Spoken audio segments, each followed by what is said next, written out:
we don't want to provide false hopes for this. Because if all we know, yung nangyari po sa biktima, baka GE wallet din ang ginamit nun. Maybe we can ask Sir Antonio. Sir Antonio, yung binayad ba nila? Anong binayad nila? GCash? Paymaya? GCash po.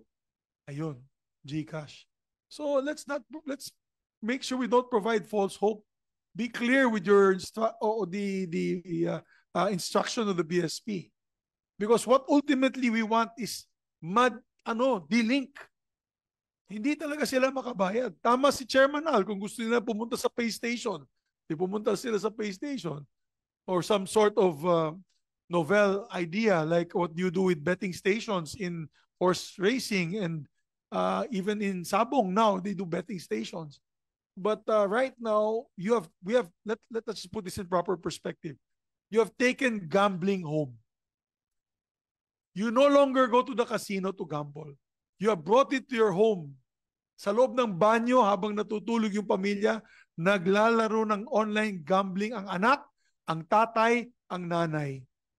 At dinala nyo po sa loob ng tahanan because of the e-wallets. In the absence of the e-wallets, wala po, hindi po ganito kalaki, 32 million ang lulong na yun o nagsusugal. Your Honor, Mr. Deputy Governor. I hope, pardon me for sounding, I am just very emotional.